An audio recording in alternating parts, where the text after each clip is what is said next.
The Cloud Knitting Class of Nimbus Peak. High above the world, where the air tastes like peppermint and starlight, sits the cozy classroom of Nimbus Peak. Here, the young Cloud-Sprites gather each evening to learn the ancient art of weaving weather from nothing but soft sighs and stray beams of moonlight. Pipkin, a small sprite with glowing, amber-colored wings, sat at his spinning wheel, carefully winding threads of silver mist onto a spool. The room hummed with the gentle whirring of wooden wheels and the soft, rhythmic patter of clouds being shaped. Pipkin watched the other students working on their secret final projects, his heart fluttering with curiosity about what they were making to earn their graduation ribbons. Every sprite in the room was busy, their little hands moving with purposeful grace, but Pipkin felt a tiny pinch of worry in his chest. He had tried to weave a thunderstorm, but it only came out as a gentle drizzle, and his attempt at a grand, puffy cumulus cloud just looked like a lumpy pillow. The teacher, a kindly sprite with hair like spun gold, walked between the rows, offering encouraging smiles and adjusting the tension on their moonbeam spindles. Pipkin peeked at his neighbor's desk, seeing a beautiful, complex tapestry of sunset colors, and wondered if his own project was simply too plain to be magical. When the bell rang with the sound of a distant, ringing crystal, all the sprites gathered their finished projects to place them on the great oak table in the center of the room.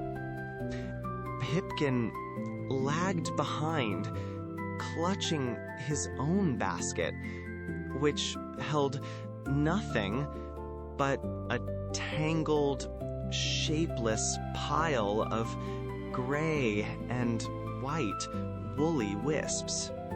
He felt a little shy, worried that his project lacked the grand design of the others, like the rainbow bridges or the rolling fog banks his friends had created. With a deep, quiet breath, he stepped forward, ready to reveal his simple, humble work to the class, and hoping it wouldn't look too out of place.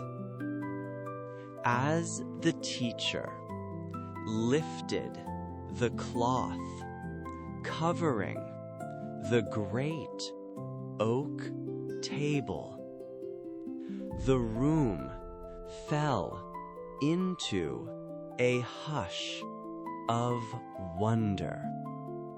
For the secret project wasn't a contest of size or color at all.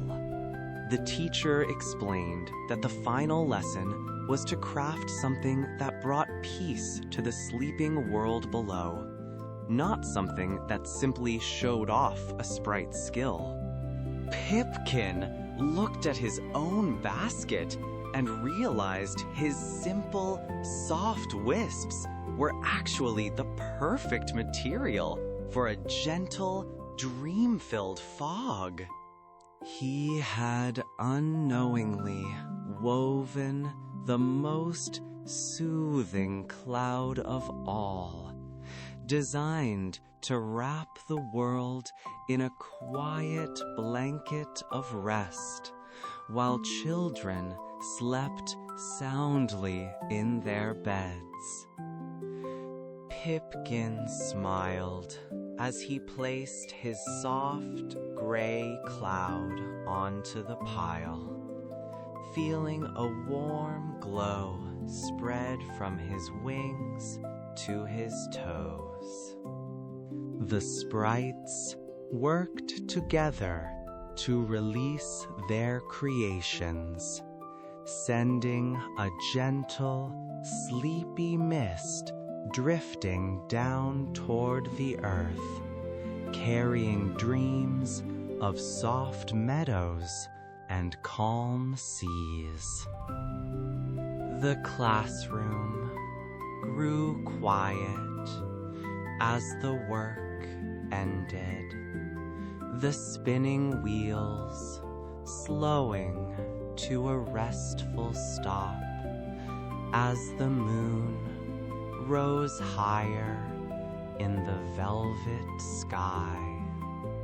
It was time for the sprites themselves to rest, tucking their wings close and curling up in their cozy nooks. The world below was safe, warm, and drifting into sleep, just as the stars began their own soft, twinkling lullaby.